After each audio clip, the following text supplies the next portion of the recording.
साथमा लिएर जाउँ, उहाँहरूको पनि साथमा हामी सहकार्य गरौँ, एउटा नयाँ मोर्चा बनाऊ, केपी ओलीलाई अल्पमतमा पुर्याऊ, यो सरकारलाई खेलेर फालौँ र यो फाल्ने काम अगाडि बढ्नुहोस् भनेर सबैले मलाई नै जिम्मेवारी सुम्पिनु भएको थियो र मेरा सहयोद्धाहरूले मलाई पुरै साथ दिनुभएको थियो। आज सहयोद्धा मध्ये कतिपय अहिले मेरो साथमा हुनुहुन्छ। यस्तो हुने गर्दछ, 25 सालका सहयोद्धाहरू कतिपय साथमा छैन, माले कालका सहयोद्धाहरू कतिपय छैन, एमाले कालका सहयोद्धाहरू केही छैन, तर हाम्रो यात्रा निरन्तर रूपमा जारी रहेको छ। फेरि ती सहयोद्धाहरू यो यात्रामा समावेश हुन सक्नुहुन्छ। ती सहयोद्धाहरूको बारेमा मैले गुनासो गर्नुपर्ने केही पनि छैन,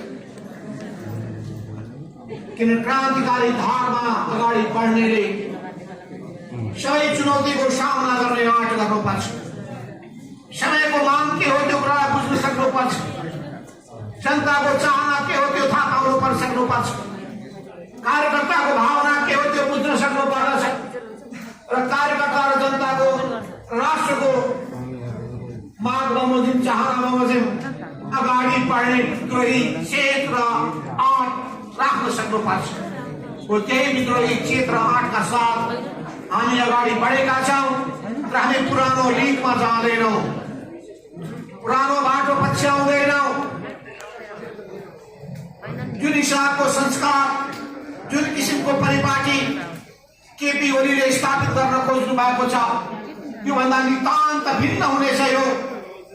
यो क्रान्तिकारी संस्कारयुक्त पार्टी हुनेछ, यो मार्क्सवाद लेनिनवाद प्रति समर्पित हुनेछ, जनताको बहुदलीय जनवादको मूल्य र मान्यतालाई आत्मसात गरेर अगाडि बढ्नेछ।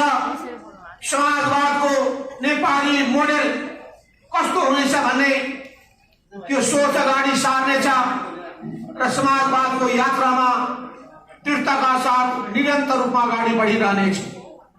यो पार्टी राष्ट्रप्रति समर्पित हुनेछ, जनताप्रति समर्पित हुनेछ र आफ्नो सिद्धान्तप्रति निष्ठावान भएर लागिरहनेछ।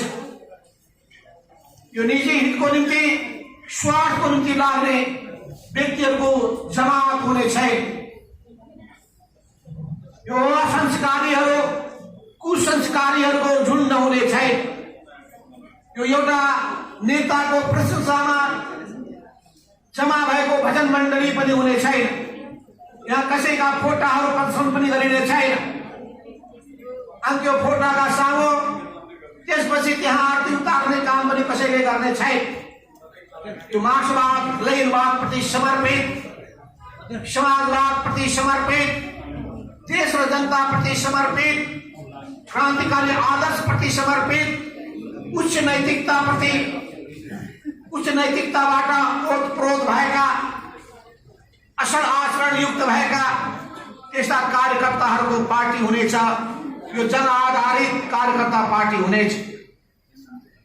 यस अर्थमा यो पार्टीले नयाँ समाजको निर्माण गर्न चाहनेछ। हामीले 2062-63 एउटा जनक्रान्ति सम्पन्न गऱ्यौं, देशलाई नयाँ चरणमा पुर्यायौं, गणतन्त्रको स्थापना गऱ्यौं, लोकतन्त्रलाई सुदृढ गऱ्यौं र त्यसै अनुरूप हामीले संविधान सभाबाट निर्माण गर्ने काम पनि गर्यौं। धेरै रगत पसिना बगाएर 2006 सालमा स्थापित भएको पार्टी पुष्पलालले स्थापना गर्नुभएको त्यो पार्टी, त्यही पार्टीको क्रान्तिकारी विरासतलाई हामी ग्रहण गरेर अगाडि बढिरहेका छौं, बढ्नेछौं। यस अर्थमा जति कामहरू सम्पन्न भएका छन्, ती काम भएका अधुरा कामहरूलाई पूरा गर्नका लागि नयाँ परिस्थितिमा देखिएका नयाँ सबै पक्षलाई समावेश गरेर हामी अगाडि बढ्नेछौं। किनभने व्यवहारबाट नै सिद्धान्तको सृजना हुने गर्दछ। व्यवहार परिवर्तन भएको छ, व्यवहार अनुसार सिद्धान्तमा पनि परिमार्जन हुँदै जानेछ। त्यसो गरी हामी मार्क्सवाद लेनिनवादको सृजनात्मक प्रयोग गर्छौं र सृजनात्मक विकास पनि गर्ने गर्दछौं। मार्क्सवादलाई जड सूत्रवादको रूपमा पनि लिन्नौँ र दक्षिणपन्थी कोड र व्याख्या पनि गर्दैनौँ।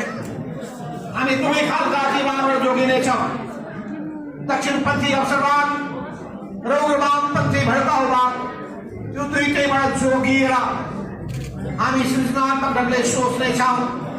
नेपाली परिस्थिति अनुसारको समाजवाद कस्तो हुनेछ, त्यो समाजवादको यात्रामा अगाडि बढ्नेछ। नेपालको समग्र विकासको हामी नयाँ सोच अगाडि सार्नेछौँ। नेपाली जनताका समस्याहरू के हुन् त्यसमा हाम्रो ध्यान केन्द्रित हुनेछ।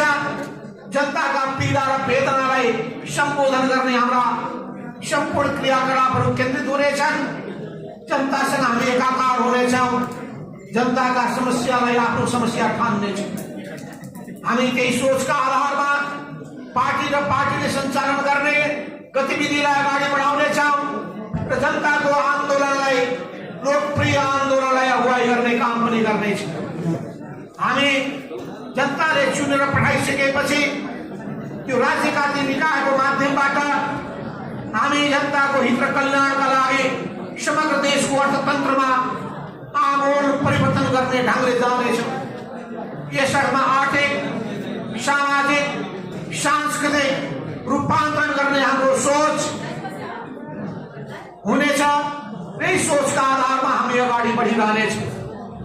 आजसम्म राज्य सत्तामा पुगिसकेपछि त्यसको दुरुपयोग गर्ने प्रवृत्ति आम रूपमा देखा पर्ने गरेको छ। यो प्रवृत्तिबाट हामी जोगिनेछौँ। सत्ताको दुरुपयोग गर्ने नदिने हितका लागि त्यसलाई प्रयोग गर्ने प्रवृत्तिलाई हामी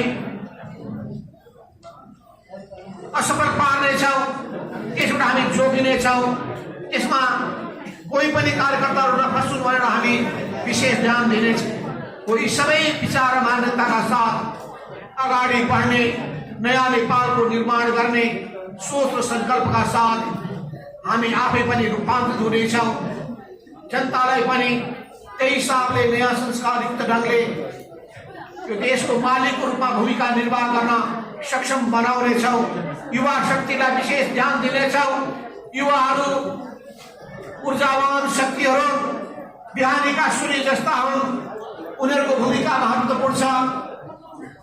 यस अर्थमा हामी सम्पूर्ण युवा शक्तिहरूलाई पनि अगाडि बढ्नका लागि प्रेरित गर्नेछौँ। योग्य सक्षम बनाउन हाम्रो विशेष ध्यान केन्द्रित हुनेछ।